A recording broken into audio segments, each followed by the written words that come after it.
A win was stolen from an Earnhardt at a track that was specifically designed at a track that was specifically an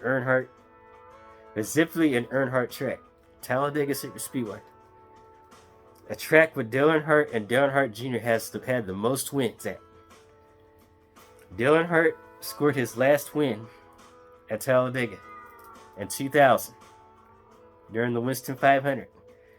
That was his father's final win. That was Dale Jr. That was his father's last win at Talladega. Dale Earnhardt Jr. could have repeated that in 2015. Hadn't if Kevin Harvick had not screwed up that finish. Hadn't if Kevin Harvick had not screwed up that finish at Talladega. Dale Earnhardt Jr., the son of the legendary Dale Earnhardt, really could have repeated the year 2000. Dale Earnhardt Jr. could have repeated the last win that his father got in 2000 at the same track, Talladega, but it was stolen from him. And NASCAR fans did not like that. Earnhardt fans didn't like that. I didn't like that. And it makes me angry even to this day. A win stolen. A win that Dale Earnhardt Jr. Could have reenacted his father. Could have reenacted his father's last win at Talladega was stolen from him. All because of a gimmicky system. And yes, I do blame the playoffs. I heavily blame the playoffs. And I heavily blame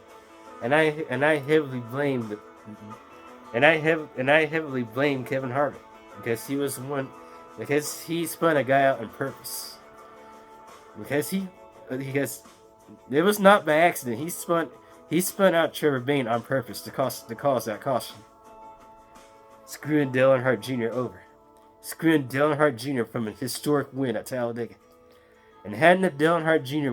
gotten that win at Talladega, he wouldn't have copied his father. He wouldn't have no joke. He wouldn't have copied his father. Dale Earnhardt Sr. He wouldn't have copied his father. He wouldn't have copied that last win, Dale Earnhardt Jr.'s final win at Talladega. Hadn't if Kevin Harvick had not screwed it up. I can't. That's the reason why the 2015 race at Talladega, worst finish. There's no doubt about the worst finish. I'm not making this up. I'm not making this up. Dale Earnhardt Jr., NASCAR's popular driver, the son of a NASCAR legend, Dale Earnhardt Sr. could have replayed the last win from his father. Could have replayed his father's last win.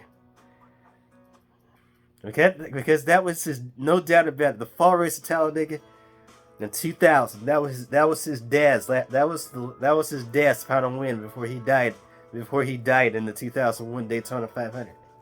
That was his dad's last win. That was his father's last win. Dale Earnhardt Jr. could have gotten his last win in 20. Dale Earnhardt Jr. He couldn't have gotten his final win at Talladega. Not in the 2015 Aaron's 499, but the 2015 Winston 500, the fall race at Talladega, the same race at Talladega that Dale Earnhardt got his last win. It was literally stolen from him. After the race was again manipulated by a driver that was so desperate to stay in the playoffs. Couldn't get his car into power. His car was literally out of power when the green flag came out. When the green flag flew to start that first and only green-white checker. But yet, because he got into a desperate situation.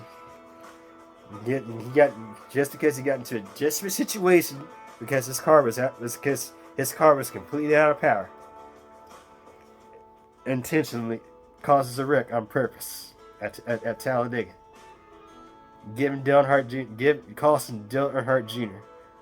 Costing Dale Earnhardt Jr. the son of the late Dale Earnhardt, the son of a great NASCAR legend, one of the greatest drivers besides Jeff Gordon, Dale Earnhardt Sr. And hadn't he not died in the 2001 Daytona 500, he would have won Richard Childress. He would have won that 8th championship for Richard Childress. No joke. He wouldn't. Hadn't if Dale Earnhardt Sr. survived the 2001 Daytona 500, he would have won that 8th championship. He would have. Kevin Harvick. There was no Kevin Harvick he wouldn't have driven. He wouldn't have driven for a different team. He wouldn't have finished this year in the Xfinity Series. He wouldn't have. Kevin Harvick wouldn't have raced in the NASCAR Sprint Cup Series anyway. He wouldn't have driven for another team. If Dale Earnhardt was still alive to this day, if Dale Earnhardt would have survived that crash in 2000 at Daytona in 2001, that was the what if scenario. But I'm not raging on the 2001 Daytona 500. I'm raging on that last win. I'm raging on that worst finish in 2015. That's what I'm raging about. That's what I'm raging about. A win that was literally stolen. A win that was literally stolen. Could have repeated his father. Could have repeated the same last win as his father. Because Dale Earnhardt Jr. He was literally retired in 2016. And in 2017 was his last season in the NASCAR Sprint Cup Series. Dale Earnhardt Jr. could have gotten that last win. Dale Earnhardt Jr. could have gotten that win at Talladega in 2015. Yes, he was in the lead. He was leading that race. He was in front. No joke. His car was literally in front of Joey Logano. His car was literally in front of Joey Logano when that caution came out. Dale Earnhardt Jr. was still in front of Joey Logano. But yet the officials playing the Game 7 moment scored Joey Logano that win anyway. That's the reason why I am angry. That's what makes me angry. That's what makes me angry about that race at Talladega. Dale Earnhardt Jr. was no joke, and I'm not making this up. Dale Earnhardt Jr. was no joke in front of Joey Logano's car when that last caution came out at Talladega. All because of a driver that was so desperate to stay in the playoffs, to stay in that format, to stay in that championship fight, had a chance to literally spin a guy out on purpose, costing Dale Earnhardt Jr. a victory, costing Dale Earnhardt Jr. a win that he desperately needed, the win that he desperately needed to repeat his father. To repeat the same victory that his father got in that same race at Talladega in 2000.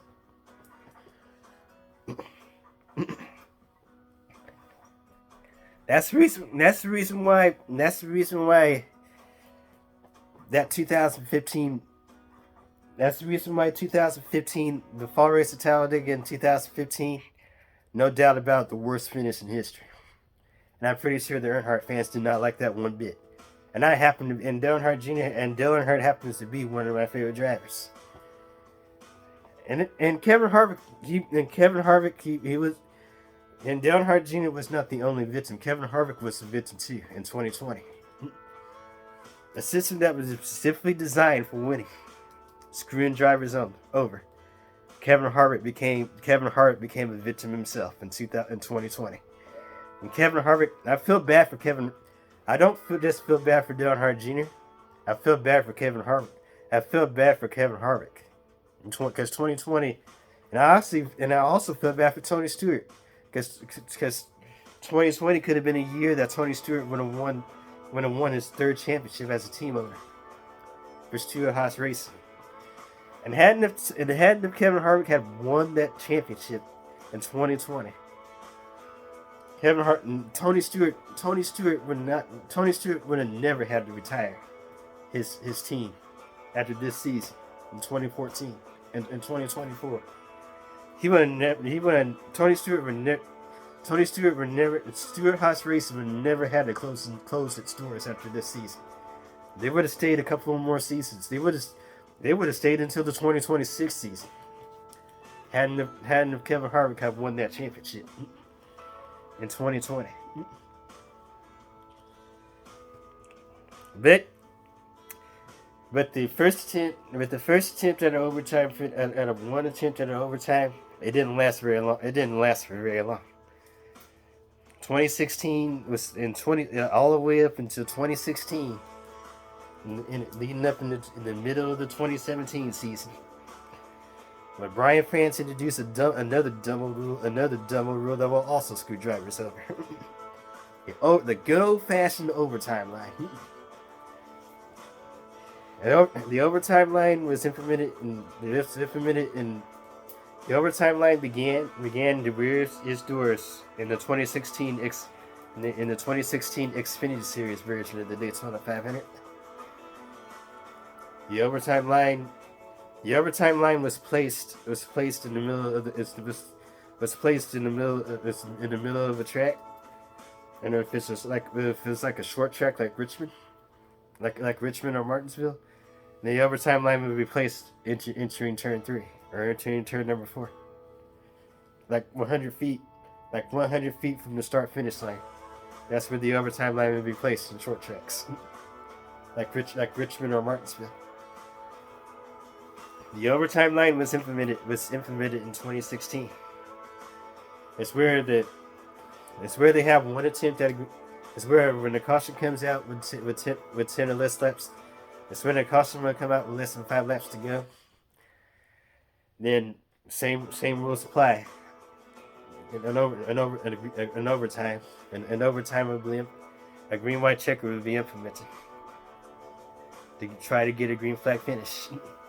But however, if the leader passed the overtime line, if the overtime line was at a half lap away from the white flag, or if the overtime line was at the entrance of turn 3 at Richmond or Martinsville, if the leader crossed the overtime line and the caution will come out, and if the leader crossed the overtime line after the green white checker was displayed, and another caution comes out, then even if the leader did not take the white flag, and that was the rule from 2010 that started the 3 attempts at the green white checker finish. The rules clearly state before that overtime line existed. If the caution comes out before the leader takes the white flag, then they will rack them up again and do another attempt at a green white checker. The 2010 Daytona 500 had 2 attempts at a green white checker. The 2010 Aaron's Port Atlanta Talladega, it had 3 attempts at a green white checker finish. The 2012 race at Phoenix International Raceway actually had 2 attempts. That's the same race that Jeff Gordon and Clint Boyer actually had a fight. Both pit crews actually had a fight in pit road because of that rivalry. It started at the spring race at Martinsville.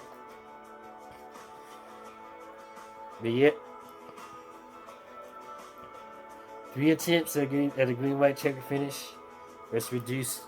But because of that overtime line, if the leader passed that overtime, say my hand is the overtime line, and say this hand is the leader. Once the leader passes that overtime line, once the leader surpasses that overtime line, and another caution comes out, then the race will end in the yellow. That's it. Even if the leader